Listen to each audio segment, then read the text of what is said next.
Hello everyone, welcome to my YouTube channel Veena Vadani classes. तो हमने कल के लेक्चर में आपको बताया था प्रकाश का परावर्तन के लिए हमें केवल एक माध्यम की आवश्यकता है। प्रकाश जिस माध्यम से आती है उसी माध्यम में चली जाती है। और प्रकाश के अपवर्तन के लिए मैंने आपसे बात किया था कि इसमें दो माध्यम की ज़रूरत होती है।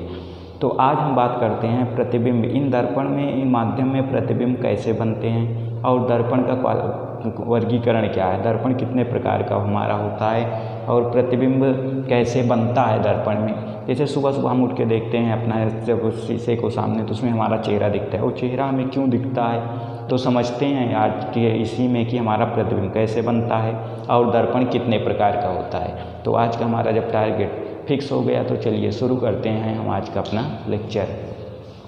बात करते हैं पहले दर्पण की। दर्पण होता क्या है?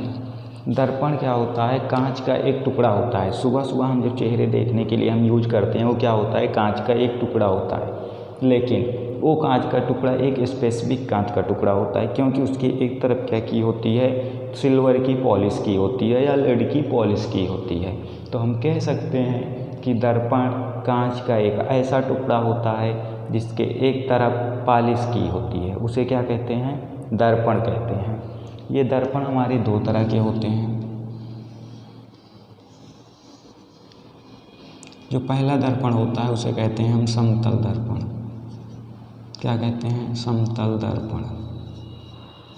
दूसरा हमारा जो दर्पण होता है वो होता है गोली दर्पण। गोली दर्पण। अब समझते हैं कि ये समतल दर्पण और गोली दर्पण क्या होते हैं। समतल दर्पण वे दर्पण होते हैं जो कांच के एक इवन पार्ट सरफेस होते हैं। मतलब समतल दर्पण में क्या होता है, ये एकदम समतल होते हैं, समतल दर्पण। और गोली दर्पण क्या होते हैं? गोली दर्पण कह सकते हो कि कांच का एक ऐसा खोखला टुकड़ा जिसे कि एक तरफ पॉलिश की होती है। मीन्स ये क्या होता है, कांच का एक ऐसा खोखला गोला जिसे कि काट कर एक तरफ पॉलिश कर दी जाती है, उसे कहते हैं गोली दर्पण। ये गोली दर्पण हमारे यहाँ दो तरह के यूज होते हैं। पहला होता है हमारा अवतल दर्पण। अवतल दर्पण। दूसरा होता है हमारा उत्तल दर्पण। उत्तल दर्पण। अब हम समझते हैं कि इस समतल दर्पण, गोली दर्पण के जो अवतल दर्पण, उत्तल दर्पण और समतल दर्पण होते हैं, इन दर्पण में प्रतिबिंब कैसे बनता है। तो पहले हम बात करते हैं समतल दर्पण में प्रतिबिंब का बनना। समतल दर्पण में प्रतिबिंब का बनना। प्रतिबिंब बनने के लिए हमने आपसे बात की थी कि प्रतिबिंब बनने के लिए हमें दो चीज़ पता होनी चाहिए। एक, परावर्तन का नियम क्या होता है। दूसरा, हमें कि किसी भी वस्तु का प्रतिबिंब बनने के लिए मिनिमम दो किरणों की ज़रूरत होती है। जैसे मान लीजिए ये हमारे पास कोई एक वस्तु है जो इस सतह पे रखी हुई है। ये हमारे पास AB कोई वस्तु है जो एक सतह पे रखी हुई है। इस वस्तु के सामने यहाँ पे एक समतल दर्पण लगाते हैं। ये क्या होता है? हमारा समतल दर्पण है। समतल दर्पण है। अब बात करते हैं इस वस्तु का, हमें इस समतल दर्पण में प्रतिबिंब बनाना है। तो जब भी किसी वस्तु का प्रतिबिंब बनाना होता है तो हमें क्या ज्ञात होना चाहिए? सबसे पहले इससे दो किरणें निकलेंगे। माना पहली किरण यहाँ से निकली और यहाँ गई, ऐसे यहाँ टकरा गई। दूसरी किरण निकली और यहाँ चली गई, ऐसे। अब देखो, परावर्तन का नियम हमें ये बताता है कि जो किरणें सीधे परपेंडिकुलर सरफेस पे जाती हैं, ये हमारा क्या है? समतल दर्पण है। मीन्स ये परावर्तक तल है। तो जो किरणें इस पे परपेंडिकुलर जाती हैं वो परपेंडिकुलर पुनः अपने माध्यम में वापस लौट आती हैं। तो ये किरणें इस माध्यम से गई तो पुनः अपने इसी माध्यम में वापस लौट आएंगी।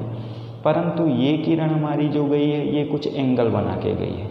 मान लीजिए ये हमारा क्या है, इसके इस पॉइंट का ये परपेंडिकुलर है। तो जब इस पॉइंट का ये परपेंडिकुलर है, मीन्स इस किरण के लिए ये हमारा क्या होता है? अभिलंब होता है। तो ये किरण हमारा अगर इस एंगल से यहाँ पे गई है तो ये वापस भी इसी एंगल से होगी। ये वापस भी इसी एंगल से हो जाएगी। अब हमने प्रतिबिंब बनने के पहला नियम कहता है कि इस वस्तु से जो दो किरणें निकल के जा रही हैं वो दोनों किरणें आपस में जिस बिंदु पर मिलती हैं वहीं पे क्या होगा, प्रतिबिंब बनता है। अब ये किरणें इधर जा रही है और ये किरण हमारी इधर आ रही है। अब हम देखते हैं कि ये किरण ऐसे जा रही है, किरण ये आपस में कहीं मिलेंगी नहीं, क्योंकि इनकी डिस्टेंस क्या है, लगातार कंटिन्यू बढ़ती जा रही है। तो इसका मीन्स ये प्रतिबिंब नहीं बनेगा, ऐसा नहीं है। आइए समझते हैं इसका प्रतिबिंब कैसे बनेगा। इसका प्रतिबिंब बनाने के लिए इस किरण को हम थोड़ा से, इस किरण को क्या करते हैं, हम थोड़ा से आगे बढ़ाते हैं ऐसे, और इस वाली किरण को भी हम थोड़ा से ऐसे पीछे बढ़ाते हैं। तो ये दोनों किरणें आपस में यहाँ पे मिल रही हैं, तो इसका प्रतिबिंब यहाँ पे बन रहा है। ये किरणें वास्तव में यहाँ पे मिल नहीं रही है, मिलती हुई प्रतीक हो रही। अगर ये किरणें यहाँ से आके मिलती तब तो हम कह सकते थे कि ये किरणें वास्तव में मिल रही हैं और इसका जो प्रतिबिंब बनता है वो हमारा क्या होता है, वास्तविक होता। परंतु ये किरणें यहाँ पे वास्तव में नहीं मिल रही, ये काल्पना हम कर रहे हैं कि वस्तुएं अगर पीछे बढ़ाई जाएँ तो यहाँ पे मिलेंगे। इसलिए ये जो प्रतिबिंब हमारा होगा ये क्या होगा, काल्पनिक होगा, क्योंकि ये हम कल्पना कर रहे हैं कि ये किरणें हमारी यहाँ पे मिल सकती हैं अगर बढ़ाई जाएँ तो। लेकिन ये आकार में देखोगे तो जितनी डिस्टेंस यहाँ इस वस्तु की है इतनी ही डिस्टेंस यहाँ पे है, तो प्रतिबिंब हमारा क्या है, समान आकार का है। और ये देखोगे कि ये प्रतिबिंब का जो हेड है इधर है और इसका भी हेड इधर है, मतलब सीधा है। तो हम कह सकते हैं कि जो हमारा समतल दर्पण होता है उसमें प्रतिबिंब हमेशा सीधा, बराबर और समान दूरी पे बनता है। आइए समझते हैं इसका कुछ व्यवहारिक उदाहरण। जैसे हम सुबह में अपने शीशे में या दर्पण में अपने चेहरे को देखते हैं तो हमारा चेहरा कैसे दिखता है, जैसे हमारा चेहरा होता है सेम ऐसे ही दिखता है। जितना बड़ा होता है उतना बड़ा दिखता है, जितनी दूर हम दर्पण से देखते हैं उतनी दूर दर्पण के अंदर हमें दिखाई देता है। और क्या होता है, लेकिन उस दर्पण में हम जब अपने लेफ्ट हैंड को ऊपर करते हैं तो हमारे मिरर में वो राइट हैंड ऊपर आता हुआ दिखता है, मीन्स इन्वर्टेड होता है। परंतु आकार साइज में क्या होता है, सेम होता है। एक यहाँ से एक पॉइंट निकल के आता है, जब भी ये प्रतिबिंब हमारा सीधा होगा वो हमेशा इस सीधे, जब भी ये प्रतिबिंब हमेशा सीधा होगा तो ये वस्तु के बराबर होगा। ये हमारा पहला पॉइंट हो। आप समझते हैं गोली दर्पण क्या होता है। तो मैं आशा करता हूँ कि ये सेशन आपको पसंद आया होगा। तो चलिए मिलते हैं अपने नेक्स्ट सेशन में, तब तक आप लोग पढ़ते रहिए, बढ़ते रहिए वीणा वादनी क्लासेस के साथ। जय हिंद, जय भारत।